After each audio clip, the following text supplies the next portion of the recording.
does your book then conclude that there's almost a sense of throwing your hands up in the air and sort of giving up about what will happen to the Great Lakes in the future? Absolutely.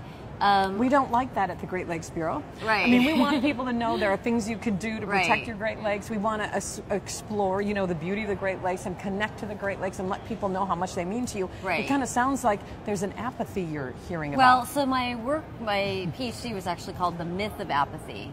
And so the reason I called it the myth of apathy is because apathy itself is a defense mechanism that people use to avoid feeling uncomfortable or distressing, you know, experiences.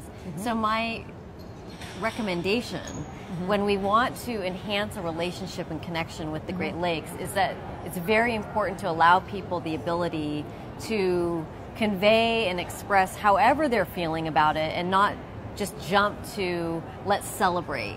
That there's actually an in-between place, which is let's talk about how we feel about the history. Let's look at the history of industrialization in the area, its impact. And what I found is that people crave to be able to talk about their stories, what it means for them, and not be pushed in too fast into like a cheerleading celebration. Like that will come when people are able to say, well, actually, you know, when my parents were growing up or my grandparents, they tell stories about how it used to be, and when I look out now, I don't see anything like that. That's obviously we want, you know, we want to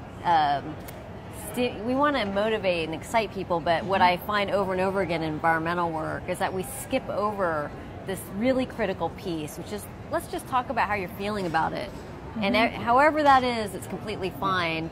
Join us because we are here to support you.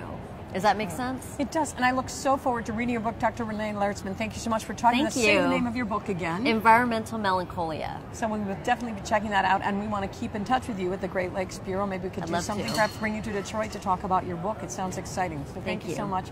Again, check in with greatlakesnow.org for more information.